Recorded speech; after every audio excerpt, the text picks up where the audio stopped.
नमस्कार, मैं हूं मनोज कुमार। आप देख रहे हैं ज्ञान समग्र चैनल पर हिंदी क्लासेस। आज की वीडियो में हम पढ़ेंगे भक्तिन पाठ का अगला हिस्सा। इसके पहले के दो वीडियो में हमने भक्तिन पाठ के बारे में पढ़ा। पिछले वीडियो में हमने देखा कि भक्तिन के जीवन के दूसरे परिच्छेद में किस प्रकार उन्हें अपने ही घर में भेदभाव का सामना करना पड़ा, और यह भेदभाव इसलिए सामना करना पड़ा क्योंकि भक्तिन ने लगातार एक के बाद एक 3 कन्याओं को जन्म दिया। लगातार 3 बेटियों को जन्म देने के बाद पूरे परिवार में भक्तिन की किस प्रकार उपेक्षा हो गई, और इसी उपेक्षा की यातना से बचने के लिए भक्तिन ने अपने पति के प्रेम के बल पर परिवार से अलगौझा कर लिया, और जो कुछ भी उस अलगौझा में जो कुछ भी संपत्ति मिली उसमें अपने परिश्रम से लगातार दिनों दिन उन्नति की, वृद्धि की, और पति के सहयोग से अपने सबसे बड़ी बेटी का विवाह कर दिया।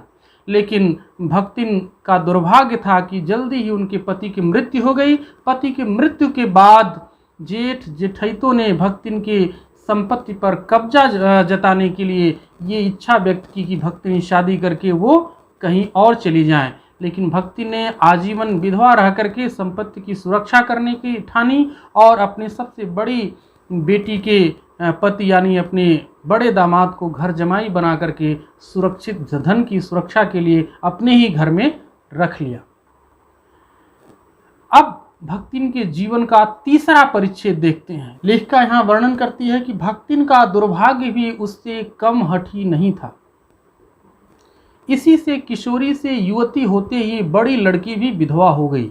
भयहु से पार न पा सकने वाले जेठों और काकी को परास्त करने के लिए कटिबद्ध जेठैतों ने आशा की एक किरण देख पाई। विधवा बहन के गठबंधन के लिए बड़े जेठैत अपने तीतर लड़ाने वाले साले को बुला लाया, क्योंकि उसका हो जाने पर सब कुछ उन्हीं के अधिकार में रहता।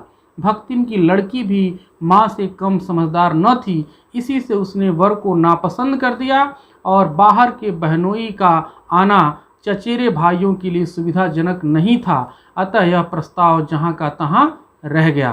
तब ये दोनों माँ बेटी खूब मन लगा करके अपनी संपत्ति की देखभाल करने लगी, और मान न मान मैं तेरा मेहमान की कहावत चरितार्थ करने वाले वर के समर्थक उसे किसी न किसी प्रकार पति की पदवी पर अभिषिक्त करने का उपाय सोचने लगे। यहाँ लेखिका बता रही है कि भक्तिन के जीवन में दुर्भाग्य ही दुर्भाग्य था।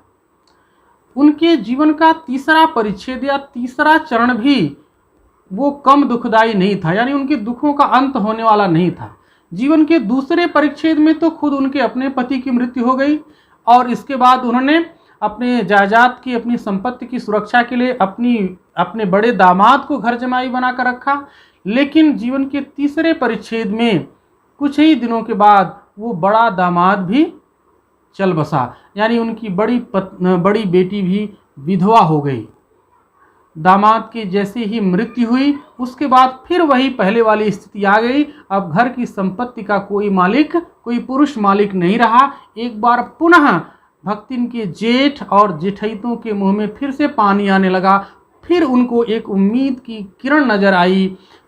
भक्तिन का जो सबसे बड़ा जेठैत था, यानी सबसे बड़े जेठ का जो सबसे बड़ा लड़का था, वो अपने साले को ले आया और प्रस्ताव रखा कि भक्तिन की बड़ी बेटी इस साले से दोबारा शादी कर ले। क्योंकि उनका मानना था कि जब हमारे साले की संपत्ति हो जाएगी, हमारे साले से भक्तिन की बड़ी बेटी की शादी हो जाएगी, तो सारी संपत्ति हमारे साले की हो जाएगी, और हमारे साले की संपत्ति मतलब हमारी संपत्ति, यानी कुल मिलाकर के संपत्ति पर हमारा एकाधिकार बना रहेगा। और ये जो बड़े जेठैत का जो साला था वो तीतरबाज युवक था। तीतरबाज युवक मतलब निकम्मा युवक, सुहदा युवक, जो किसी भी तरह से योग्य और कर्मठ नहीं था, और केवल इधर उधर किसी तरह से जीवन व्यतीत कर रहा था। तो इस तरह से इस तीतरबाज युवक को भक्तिन की बेटी का पति बनाने के लिए एक तरह से प्रस्ताव रखा गया। लेकिन भक्तिन की बेटी ने इस वर को अपना पति बनाने से इनकार कर दिया, और फिर स्थिति जस की तस हो गई। अब भक्तिन और उसकी बेटियां मन लगा करके काम करने लगी, और फिर से धन संपत्ति में वृद्धि होने लगी। लेकिन रह रह करके भक्तिन के जो जेठ थे यह बार बार कोशिश करते थे कि किसी तरह से उस तीतरबाज युवक से भक्तिन की बेटी की शादी दोबारा हो जाए।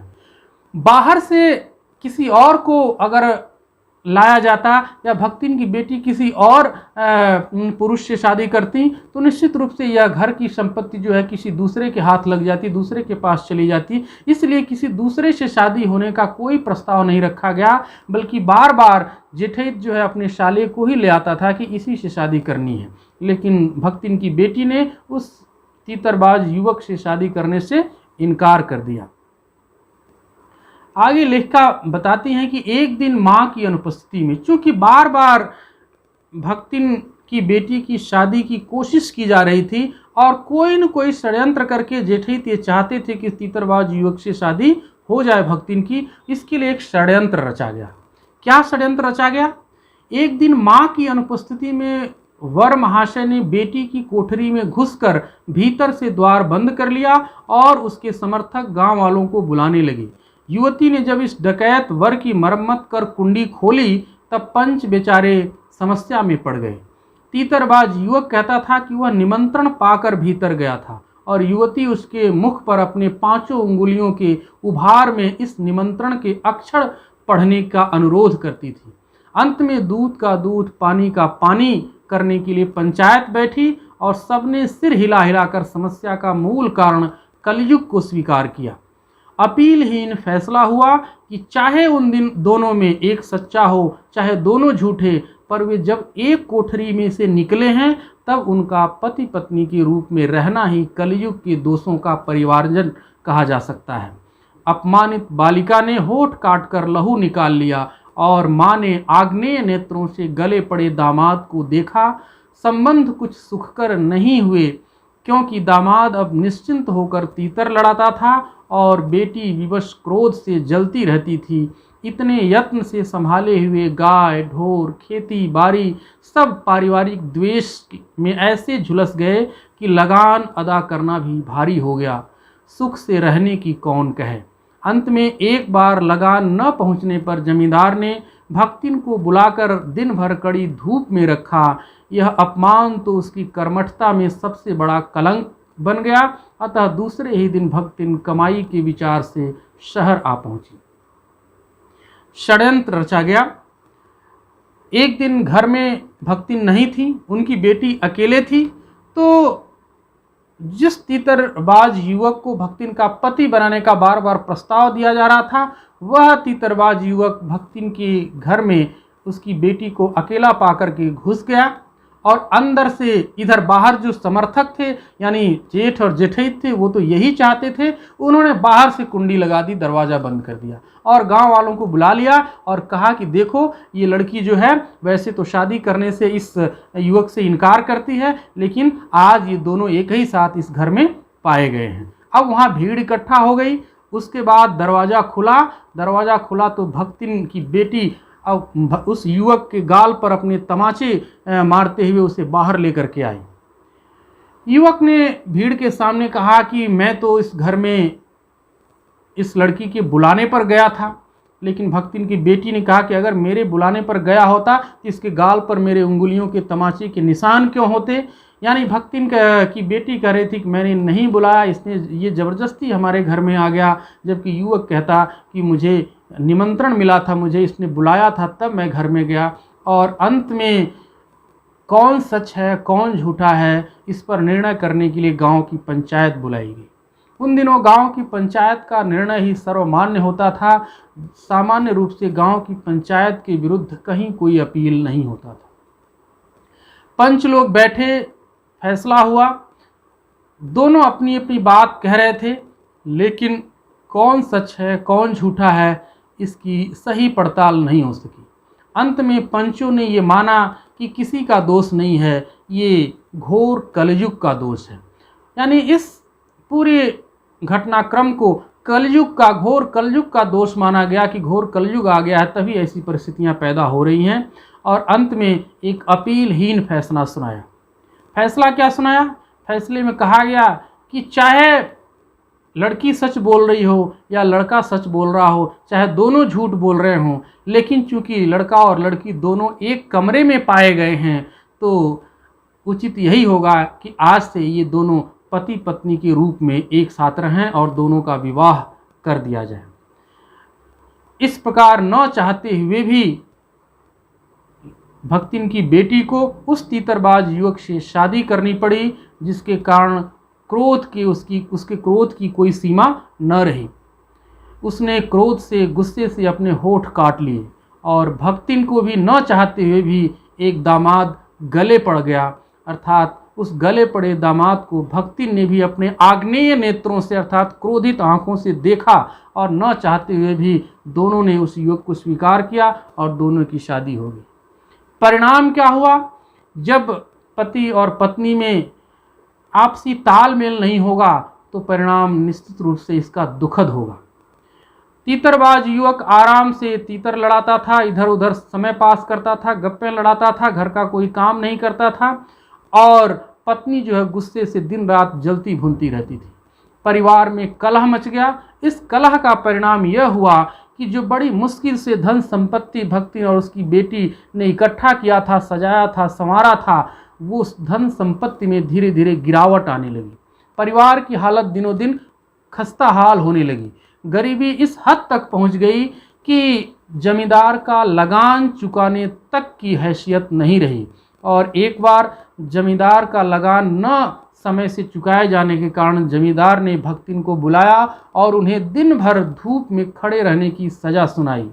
यह सज़ा भक्तिन के कर्मठ जीवन पर एक तरह का कलंक लगा और इसी कलंक से शर्मिंदा होकर के भक्तिन ने गांव छोड़ने का निश्चय किया और उसी दिन भक्तिन गांव छोड़ करके शहर में नौकरी की तलाश में आ गई। अब भक्तिन लेखिका के पास पहुंचती हैं और वहां से भक्तिन के जीवन का एक नया अध्याय शुरू होता है। अब तक लेखिका ने भक्तिन के जीवन के पहले, दूसरे और तीसरे अनुच्छेद का वर्णन किया, जिसमें भक्तिन के बचपन से लेकर के और गांव छोड़ करके शहर आने तक की घटनाओं का वर्णन है। इसके माध्यम से लेखिका ने बताया कि भक्तिन के साथ एक स्त्री होने के कारण और लगातार 3 कन्याओं को जन्म देने के कारण किस तरह से दुर्व्यवहार किया गया और पुरुष प्रधान समाज के द्वारा किस प्रकार एक यातना दी गई, एक अन्याय किया गया उनके साथ।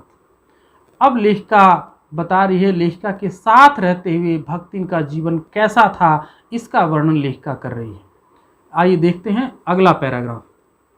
घुटी हुई चाँद की मोटी मैली धोती से ढके और मानो सब प्रकार की आहट सुनने के लिए कान कपड़े से बाहर निकले हुए भक्तिन जब मेरे यहाँ सेवक धर्म में दीक्षित हुई, तब उसके जीवन के चौथे और संभवतः अंतिम परिच्छेद का जो अथ हुआ उसकी इति दूर है। अथ होना मतलब आरंभ होना और इति होना मतलब अंत होना। तो जब भक्तिन लेखिका के यहाँ नौकरी की तलाश में पहुंची तो उनकी दशा क्या थी, उनकी वेशभूषा क्या थी, उसका वर्णन करते हुए लेखिका कहती हुई है घुटी हुई चाँद मतलब मुड़ा हुआ सिर और इस सिर के ऊपर मोटी मैली धोती पहने हुए थी, मोटी धोती पहने हुई थी जो कुछ मैली कुचैली सी लग रही थी और उस धोती से ये घुटी हुई चाँद ढकी हुई थी। लेकिन मानो सब प्रकार की आहट सुनने के लिए उनके कान बड़े जागरूक हों और उस धोती से बाहर झांक रहे थे। सिर तो ढके हुए थे धोती से, लेकिन कान जो है वो धोती से की पल्लू से बाहर झांक रहे थे, यानी दुनिया की आहट सुनने के लिए बिल्कुल सतर्क थे कान। और इस तरह से भक्तिन जब लेखिका के यहाँ आई तो एक तरह से सेवक धर्म में वो दीक्षित हुई, अर्थात भक्तिन की सेविका बन गई। तब से उनके जीवन के चौथे चरण का, चौथे परिच्छेद का आरंभ होता है और अभी इस चौथे परिच्छेद का अंत नहीं हुआ है, यह अंत बहुत दूर है। अब लेखिका अपने यहाँ रहने वाली भक्तिन के जीवन का वर्णन कर रही है। भक्तिन की वेशभूषा में गृहस्थ और वैरागी का सम्मिश्रण देखकर मैंने शंका से प्रश्न किया, क्या तुम खाना बनाना जानती हो? उत्तर में उसने ऊपर के होठों को सिकोड़ और नीचे के अधर को कुछ बढ़ा करके आश्वासन की मुद्रा में एक साथ कहा कि ये कौन बड़ी बात है। आए दूसरे दिन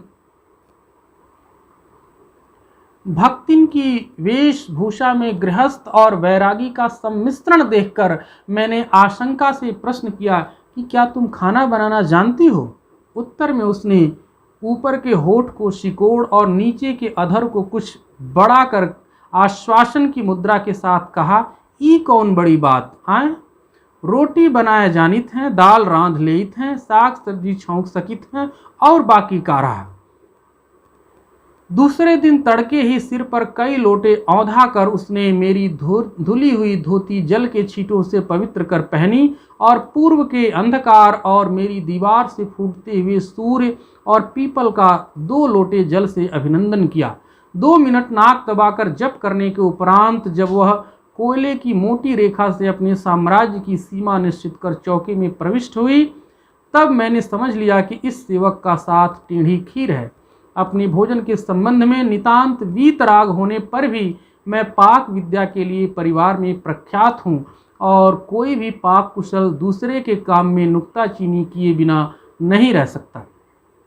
पर जब छूत पाक पर प्राण देने वाले व्यक्तियों का बात बात पर भूखा मरना स्मरण हो आया और भक्तिन की शंकालु दृष्टि में छिपे हुए निषेध का अनुभव किया, तब कोयले की रेखा मेरे लिए लक्ष्मण के धनुष से खींची हुई रेखा के समान दुर्लंघ हो उठी। निरुपाय अपने कमरे में बिछौने पर पड़कर नाक के ऊपर खुली हुई पुस्तक स्थापित कर मैं चौके में पीढ़े पर आसीन अनधिकारी को भूलने का प्रयास करने लगी। जब भक्तिन लेखिका के यहाँ पहली बार आई तो धोती जो पहने हुए थी उसके पल्लू से उनका मुड़ा हुआ सिर ढका हुआ था, लेकिन कान बाहर निकले हुए थे। इसके बाद उनके वेशभूषा को देखकर लेखिका को आशंका हुई कि एक आम गृहस्थ महिला है, घरेलू महिला है या कोई सन्यासी है, और अगर घरेलू महिला नहीं है तो घर का कामकाज कैसे करेगी, कर पाएगी या नहीं कर पाएगी। इस शंका को दूर करने के लिए लेखिका ने पूछा, क्या तुम खाना बनाना जानती हो। इस पर भक्ति ने जवाब दिया कि ये कौन बात है। अपने ऊपर के होठ को सिकोड़ते हुए और नीचे के होठ को थोड़ा बड़ा करते हुए, यह है रेखा चित्र की विशेषता। एक पूरा किस प्रकार, किस एक्शन के साथ, किस हाव भाव के साथ भक्ति ने लेखिका के प्रश्न का जवाब दिया, उस पूरे हाव भाव का वर्णन करते हुए लेखिका कह रही है कि ऐसे उन्होंने हाव भाव बनाया जैसे कि खाना बनाना कोई कौन सा बहुत बड़ा काम है। इस तरह से उन्होंने जताया और कहा कि ये कौन सी बड़ी बात है, मैं रोटी बना लेती हूँ, दाल रांध लेती हूँ, दाल बना लेती हूँ, साग सब्जी छौंक लेती हूँ, और बाकी क्या है खाना बनाने में। यानी खाना बनाना जैसे कि उसकी चुटकियों का खेल है, ये कौन सा बड़ा काम है। इस तरह से, इस भाव से भक्ति ने बड़े विश्वास के साथ जवाब दिया था। दूसरे दिन लेखिका ने देखा कि तड़के यानी बहुत सुबह भक्ति उठी और सबसे पहला काम उन्होंने क्या किया, नित्य क्रिया से निवृत्त होकर के स्नान किया कई लोटा जल से। उसके बाद लेखिका की जो धुली हुई धोती थी उसको भी जल के छींटों से पवित्र करके तब उसको पहना, और फिर पूरब और लेखिका के दीवार से निकलते हुए सूरज को, सुबह के सूरज को उन्होंने अर्घ दिया, और उसके बाद पीपल के पेड़ को 2 लोटे अर्घ दिया। इसके बाद 2 मिनट तक अपने नाक को दबा करके मंत्र का पाठ किया, जप किया। उसके बाद तब जाकर के वो किचन में या रसोई घर में प्रवेश करती हैं भक्तिन। प्रवेश करने के बाद वो कोयले की एक मोटी रेखा किचन के चारों तरफ खींच देती हैं और तब जाकर चौके में प्रविष्ट होती हैं। जैसे ही लेखिका ने देखा कि ये जो कोयले से मोटी रेखा किचन के चारों तरफ खींची गई है, वैसे ही लेखिका ने समझ लिया कि इस सेविका के साथ अपना निवाह होना बहुत मुश्किल है, क्योंकि लेखिका ठहरी पढ़ी लिखी, शिक्षित और शहर में रहने वाली, जबकि भक्तिन के इस व्यवहार को देखकर लग रहा था कि वह बिल्कुल देहाती और ग्रामीण मान्यताओं को मानने वाली है। गांव में ऐसा माना जाता है कि रसोई घर जो है वो घर का सबसे पवित्र स्थान होता है, और इस रसोई में महिलाएं स्नान करके पूरी पवित्रता के साथ ही प्रवेश करती हैं, और बिना पवित्र हुए, बिना स्नान किए, साफ पाक पवित्र हुए कोई भी दूसरा व्यक्ति किचन में प्रवेश नहीं कर सकता या रसोई घर में प्रवेश नहीं कर सकता। तो एक तरह से ये पवित्रता, शुद्धता या छुआछूत की भावना रसोई के प्रति गांव में होती है। इसी भावना का प्रतीक था भक्तिन के द्वारा रसोई के चारों तरफ कोयले से मोटी रेखा का खींचा जाना। और इस रेखा को देख करके लेखिका समझ गई कि भक्तिन जैसी सेविका के साथ उनका गुजारा नहीं हो सकता। अपने भोजन के संबंध में लेखिका यद्यपि नितांत वीतराग है। वीतराग होने का मतलब कोई खास रुचि न रखने वाला, अर्थात भक्तिन को किसी खास भोजन में कोई खास रुचि नहीं है, जो कुछ भी मिल जाता है वो लेखिका खा लेती है। लेकिन एक कुशल पाक कला में एक कुशल महिला है लेखिका। अपने घर में वो सभी लोगों में सबसे अच्छा व्यंजन बनाने में, सबसे अच्छा भोजन बनाने में माहिर मानी जाती हैं। और एक पाक कुशल महिला जब दूसरे महिला को भोजन बनाते हुए देखती है तो उसमें कुछ नुक्ताचीनी किए बिना नहीं रह सकती। नुक्ताचीनी करने का अर्थ क्या है? नुक्ताचीनी करने का मतलब उसमें कमियां निकालना। एक व्यक्ति किसी खास चीज़ में अगर माहिर है, स्पेशलिस्ट है, और उसी कार्य को कोई दूसरा कर रहा है जो स्पेशलिस्ट व्यक्ति है वो उसके काम में ज़रूर कुछ न कुछ कमी निकालेगा। लेकिन यहाँ पर कमी निकालने की कोई संभावना नहीं थी, क्योंकि पहले से ही किचन की एक सीमा रेखा खींच दी गई थी कोयले से कि बिना साफ शुद्ध पवित्र हुए कोई भी इस किचन में प्रवेश नहीं कर सकता है। और यही कारण है कि लेखिका को जब लगा कि ये जो छुआछूत में विश्वास करने वाले जो लोग हैं वो बात बात में अपनी छुआछूत की भावना के कारण भूखों मर जाते हैं, लेकिन अशुद्ध भोजन या अपवित्र भोजन ग्रहण नहीं करते हैं, तो उसको लगा कि अगर मैं बिना साफ शुद्ध हुए, बिना पवित्र हुए अगर किचन में प्रवेश करती हूँ और कुछ नुक्ताचीनी करती हूँ तो शायद भक्तिन भी हमारे भोजन को ग्रहण नहीं करेंगी और भले ही जान दे देंगी लेकिन वो भोजन नहीं करेंगी। इस छुआछूत का जो नकारात्मक पहलू है उसको सोच करके लेखिका ने पहले ही ठान लिया कि नहीं, अब मुझे किचन में नहीं जाना है। और यही कारण है कि वो अपने कमरे में चली गई, बिस्तर पर लेट गई और अपने चेहरे पर एक किताब लेकर के पढ़ने का बहाना करने लगी। यद्यपि उसकी नज़रें किचन की तरफ थी और लेखिका देख रही थी किस प्रकार अब तक जो किचन उस लेखिका का था, अब वह उस किचन में एक अनधिकृत महिला, एक दूसरी महिला ने किस प्रकार कब्जा जमा लिया, अधिकार जमा लिया है। और यही कारण है कि धीरे धीरे अब वह किचन को भक्तिन के हवाले सौंप करके और भक्तिन को और उस किचन को भूलने का प्रयास करने लगी। अब आया भोजन का समय। लेखिका ने तो देख लिया कि किस प्रकार भोजन बना रही हैं भक्तिन, पवित्रता का कितना ध्यान रख रही हैं, और कोयले की मोटी रेखा ये दर्शाती है कि कोई भी भोजन बनते समय किचन में प्रवेश नहीं कर सकता। अब भोजन जब बन के तैयार हुआ तो भक्तिन ने लेखिका को भोजन करने के लिए बुलाया। भोजन के समय जब मैंने अपनी निश्चित सीमा के भीतर निर्दिष्ट स्थान ग्रहण कर लिया तब भक्तिन ने प्रसन्नता से लबालब दृष्टि और आत्मसंतुष्टि से आप्लावित मुस्कुराहट के साथ मेरी फूल की थाली में 1 अंगुल मोटी और गहरी काली चित्तीदार 4 रोटियां रखकर उसे टेढ़ी कर गाढ़ी दाल परोस दी। पर जब उसके उत्साह का तुषारापात करते हुए मैंने रुआंसे भाव से कहा, यह क्या बनाया, तब वह हतबुद्धि हो रही। वास्तव में शहरों में भोजन के प्रकार और भोजन करने के तौर तरीकों तथा गांव में भोजन के प्रकार और भोजन करने के तौर तरीकों में काफ़ी अंतर होता है। यही कारण है कि भोजन बन जाने के बाद जब लेखिका किचन के पास गई और अपना निर्दिष्ट स्थान मतलब निर्धारित स्थान पर भोजन करने के लिए बैठी तो जिस प्रकार भक्ति ने भोजन सर्व किया या खाना परोसा उसको देखकर लेखिका अवाक रह गई और उसने पूछा कि ये क्या। और इस प्रश्न को सुन करके भक्तिन अचंभित रह गई, अवाक रह गई, जैसे लगा कि उन्होंने कोई बड़ा अपराध कर दिया हो। भक्तिन ने खाना कैसे परोसा?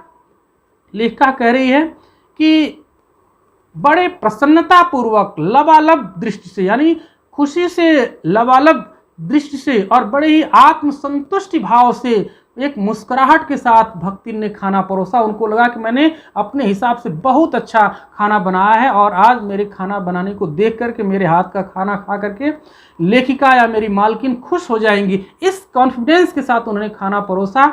एक फूल की थाली में फूल एक धातु है, उस धातु की थाली में उन्होंने मोटी मोटी 4 1-1 अंगुल मोटी 4 काली चीटीदार रोटियों को रखा और उसी थाली को टेढ़ा करके एक तरफ उसमें दाल परोस दिया और लेखिका के सामने रख दिया। जबकि आप जानते हैं गांव के लिए दाल रोटी बहुत अच्छा भोजन माना जाता है, क्योंकि गांव में गरीबी होती है और दाल रोटी को बहुत ही अच्छा एक स्तर का भोजन माना जाता है। गांव के लोग अगर सब्जी है तो दाल की ज़रूरत नहीं, दाल है तो सब्जी की ज़रूरत नहीं, दोनों में से कोई एक ही बनाते हैं, या तो सब्जी रोटी खा लेते हैं या तो दाल रोटी खा लेते हैं।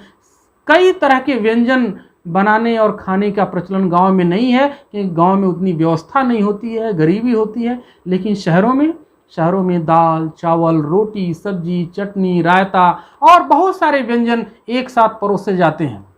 भक्तिन चूँकि गांव से थी और यही कारण है कि उनको खाने के इस तौर तरीके का ज्ञान नहीं था। अपने हिसाब से तो सबसे बेहतर खाना बना करके लेखिका के लिए आई थी और यही कारण है कि भक्तिन मन में ही मन बड़ा खुश थी, बहुत ही आत्मसंतुष्ट थी। लेकिन लेखिका ने जब यह खाना देखा कि मोटी मोटी 4 रोटियां और दाल भी अलग से कटोरी में नहीं बल्कि उसी थाली को थोड़ा टेढ़ा करके एक तरफ दाल रखा गया है, तो वो बड़ी ही एक तरह से अवाक रह गई। लेखिका ने एक तरह से भक्तिन से पूछा कि यह क्या, और यह क्या, ये जो आश्चर्य वाला प्रश्न जो लेखिका ने पूछा, इससे भक्तिन को जैसे लगा कि हतबुद्धि हो गई, अर्थात उनकी सारी बुद्धि हत हो गई, नष्ट हो गई, और उनको लगा कि हमने ऐसा क्या बड़ा अपराध कर दिया। और जो अब तक बड़ा खुश थी, बड़ा आत्मसंतुष्ट थी कि मैं बहुत अच्छा खाना बना के लेखिका के सामने ले जा रही हूँ, ये सारा उत्साह उनका एक तरह से उस पर तुषारापात हो गया। उत्साह पे तुषारापात हो जाना मतलब उत्साह पर ओले बरस जाना। उनके सारे उत्साह पर ओले बरस गए और सारा उत्साह उनका धुल गया। अब वो सफाई देने की मुद्रा में आ गई। भक्तिन सफाई क्या देती हैं? भक्तिन सफाई देते हुए कहती हैं कि रोटियां अच्छी सेकने के प्रयास में थोड़ी खरी हो गई हैं। भक्तिन को लग रहा था कि लेखिका को मेरा खाना इसलिए अच्छा नहीं लगा कि शायद मेरी रोटियां थोड़ी कड़ी हो गई हैं, तो उस पर सफाई देते हुए बोलती है कि रोटियों को अच्छा मैंने सेकने का प्रयास किया है और इसी से थोड़ी कड़ी हो गई, लेकिन फिर भी अच्छी हैं। अब सब्जी क्यों नहीं बनाई, इसकी सफाई देते हुए कहती हैं कि सब्जी तो घर में थी लेकिन मैंने जानबूझ के नहीं बनाई, क्योंकि जब दाल बनी रही है तो सब्जी की क्या ज़रूरत है। शाम को क्या करेंगे, दाल न बनाएंगे, दाल न बनाकर सब्जी बना देंगे। यानी चूंकि गांव से थी भक्तिन, तो गांव में जिस तरह से लोग सोचते हैं ठीक वही सोच वो यहाँ सामने रख रही हैं कि जब दाल बन रही है तो सब्जी की क्या ज़रूरत, और शाम को सब्जी बना देंगे, फिर दाल की कोई ज़रूरत नहीं है। अब दूध घी लेखिका को अच्छा नहीं लगता, नहीं तो सब कुछ ठीक हो जाता। अब न हो तो अमचूर और लाल मिर्च की चटनी पीस ली जाए। भक्तिन ने कहा कि आपको दूध घी तो अच्छा लगता नहीं, और चलिए आप बोलिए तो मैं लाल मिर्च की या अमचूर की चटनी पीस लाती हूँ। उससे भी काम न चले तो मैं गांव से गुड़ लाई हूँ और अपनी गठरी से थोड़ा सा गुड़ आपको दे देती हूँ। और क्या रखा है शहर में, क्या शहर के लोग कोई कलाबत्तू खाते हैं? कलाबत्तू खाने का मतलब ग्रामीण भाषा में कलाबत्तू कोई बहुत स्वादिष्ट व्यंजन होता है। तो भक्तिन यही कह रही हैं कि खाने पीने की तो यही चीज़ होती है, दाल होती है, रोटी होती है, सब्जी होती है, चटनी होती है और गुड़ होता है, यही सब चीज़ें हैं। तो आप कहिए, जो कहिए मैं इसमें से ला देती हूँ। सब्जी नहीं बनाया, सब्जी शाम को बना देंगे, तो दाल नहीं बनाएंगे। और क्या आखिर शहर के लोग खाते हैं, कौन सा इससे ज़्यादा और क्या व्यंजन होता है? मतलब भक्तिन को इससे भी ज़्यादा कुछ व्यंजन होता है या खाने का कोई और भी तौर तरीका होता है, इसके बारे में कोई ज्ञान नहीं है। इसलिए वो पूछती हैं कि इससे ज़्यादा और क्या गांव में भला लोग खाते होंगे, कौन सा कलाबत्तू या कौन सा व्यंजन खाते होंगे। फिर वह कुछ अनाड़िन फूहड़ नहीं है। इसके बाद भी भक्तिन ये बताती है कि मैं कोई इतनी अनाड़ी या इतनी फूहड़ भी नहीं हूँ। उसके सास ससुर, पितिया ससुर, अजिया सास आदि ने उसकी पाक कुशलता के लिए न जाने कितने मौखिक प्रमाण दे डाले हैं। यानी भक्तिन अपने ससुराल में अपने पाक कुशलता के लिए, पाक कुशलता मतलब भोजन बनाने की कला के लिए बहुत तारीफ हासिल कर चुकी हैं। उनकी सास, उनके ससुर, उनके अजिया ससुर उनके भोजन बनाने की कला की बहुत तारीफ करते थे। क्योंकि गांव के अनुसार तो बहुत अच्छा भोजन बनाती थी, लेकिन चूंकि लेखिका शहर की रहने वाली है और शहर का भोजन करती है, शहर के तौर तरीक़ों से भोजन करती है, इसलिए लेखिका को भक्तिन का भोजन भले ना पसंद आया हो, लेकिन भक्तिन ये कहती हैं कि मुझे मेरे सास ससुर और अजिया ससुर ने मेरी पाक कुशलता की बहुत तारीफ़ के प्रमाण दिए हैं।